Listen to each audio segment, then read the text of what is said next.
balikan. Dalawang kamay. Ang tigas mga. Ang tigas.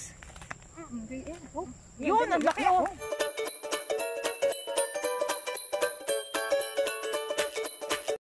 Hi guys, welcome back to my channel. So, yun, andito tayo sa, nakaupo ako dun sa harap ng bahay ng ninang ko. So, katapat lang nito is yung biniling lote ng aking kapatid na si Iman. So, ang ginagawa nila ngayon is bubungkalin nila yung balinghoy. Alam niyo po ba yung balinghoy sa may o kasaba? Sa Maynila, alam ko tawag kamoting kahoy o balinghoy. Alam niyo yung mga nilupak na nabebenta dyan na tig sa 10 piso. Yun po yun.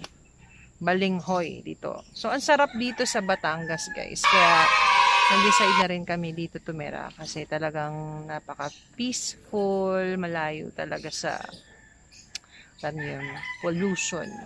So, gusto ko sumama, guys, doon sa kanilang pangunguha o pag-harvest. Ang tawag nila dito ay pamumuti. Sa Batangas, gusto kong mamuti. Hindi nila ako sinasama. Kasi daw baka po ako ay anong tawag nila doon? Ang sinabi, hindi na po ako sanay sa ibang tawag ng katawagan dito sa Batangas. Kasi ang tagal ko na pong hindi dito nakatira. 15 years pero after 15 years, nandito na po ulit tayo dito. So, marami na kayong makikitang vlog ko. O buhat. Kamayin mo. Yan oh. Ayun, ang laki ho! Ganto ho gawin. Ganto ho gawin nyo! Malaki ho eh! Yan. Wow! Yan ang tanim namin ni Ateng. Yan. Libre pa ako sa mga nagpapakain ng mga kalapate. Ayan, meron pa tayong libreng bulate. Maliit pa yung bulate. Gusto mo ng bulate? Ari. Ayan, bulate oh. Hindi ko gagawin. Ari. Huwag mong pagkabalahan na ng bulate. Abutin ka ng siyam-siyam dyan. Ano agad ko dito? Putulin mo muna ang puno. Puputulin ko ang puno. Bago mo bunutin. Asan ba ang puno? Ito. Ayan. Ito? Ay, wala na. Kinain na ng daga oh. Yan. Oo, baka ikay balik-balikan. Dalawang kamay. Ang tigas mga. Ang tigas. Yun, ang laki oh. Wow, ang laki. Wow. Ay, ang laki po ba? Wow, ang laki. Ay, kinain na rin. Paano tagal nyo hindi nagpunta din eh? Kaya nga. Meron pa ma? Ay, baka meron ding mga kamote kasi di ba may mga talbos doon? May kamote din nga. Yan ang tanim namin ni Ateng. Tamo? Ha, sabi ko sa'yo kung ilan sako ang kailangan mo ay. Kasi bibenta ba natin ma para may pangkain tayo sa araw-araw? Ma, hindi mo na ako pinapakain eh. Payat na ako Payat na.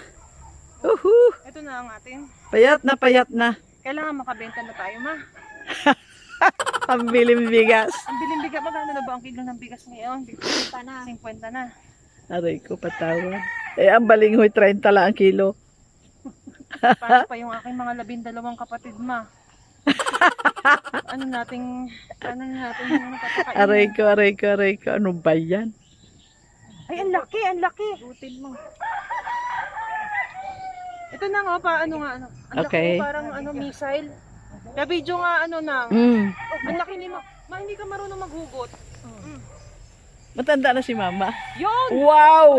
Wow! Meron kayo nito? Ganyan ba kalaki ang inyo?